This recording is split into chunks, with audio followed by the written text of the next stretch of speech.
কি হয়েছে গিন্নি? কি এত বিড়বিড় করছো? যেভাবে বৃষ্টি শুরু হয়েছে এমন হলে তুমি মাছ ধরতে বেরোবে কি করে গো? আর মাছ না ধরা হলে সংসার চলবে কি করে? ঘরে যে কিচ্ছুটি নেই। আরে আমিও তো সেটাই ভাবছি গিন্নি। এভাবে বর্ষা বাদলা চলতে থাকলে তো না খেয়ে মরতে হবে আমাদের সবাইকে। কাল বিল থেকে দুটো কলমি লতা তুলে এনেছিলাম। কাল কিছুটা রান্না করেছি আর আজকের জন্য রেখেছি, কিন্তু ঘরে যে কোনো চাল নেই যে রান্না করব। আশেপাশে দুই এক বাড়িতে গিয়ে একটু খোঁজ নিয়ে দেখো। আজকে আকাশটা মেঘলা হয়ে আছে, কিন্তু বৃষ্টি শুরু হয়নি এখনো। এর মধ্যে নদীতে গিয়ে জাল ফেলে দেখি মাছ পাওয়া যায় কিনা। আশেপাশে আর কার বাড়িতে যাব? সবারই তো একই অবস্থা। বৃষ্টির চোটে কেউ তো এই কয়দিন ঘর থেকে বের হতে পারেনি।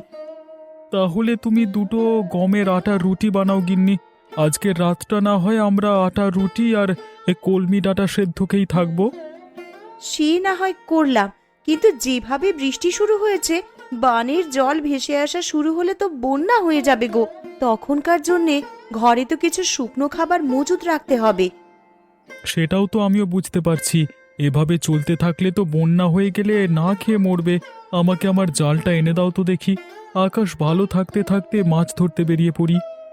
ঘরে শুকনো মুড়ি আছে, দুটো চিবিয়ে যাও, না হলে পরে আবার খিদে লাগবে। না না, এখন আর কিছু খাবো না। দেখি কয়টা মাছ পেলে বাজারে নিয়ে বিক্রি করব। ওই টাকায় চাল আর কিছু সবজি নিয়ে আসা যায় কিনা দেখি। রান্নাঘরে দেখো, একটা ব্যাগের ভিতরে জাল রাখা আছে, সেখান থেকে জাল আর মাছ রাখার পাত্রটা নিয়ে যাও। ঠিক আছে, আমি তবে বের হলাম গিন্নি। সাবধানে যেও।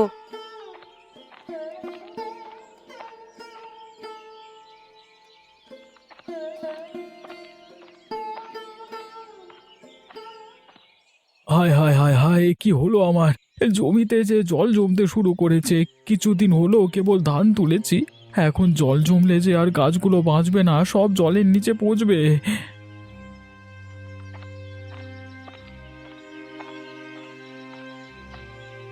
কিরে গোপাল, কি হয়েছে তোর? এভাবে আহাজারি করছিস কেন? দেখুন হারান দাদা, এই কদিনের বৃষ্টিতে আমার জমিতে জল জমেছে। আজকেও তো আকাশ মেঘলা হয়ে আছে, যে কোনো সময় বৃষ্টি নামতে পারে।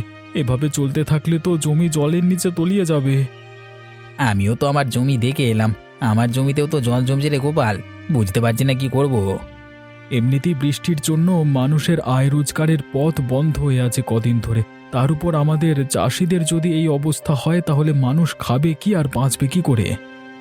এখন থেকেই আমাদের আগাম প্রস্তুতি নিয়ে রাখতে হবে, নাহলে পরে আমাদের বিপদে পড়তে হবে।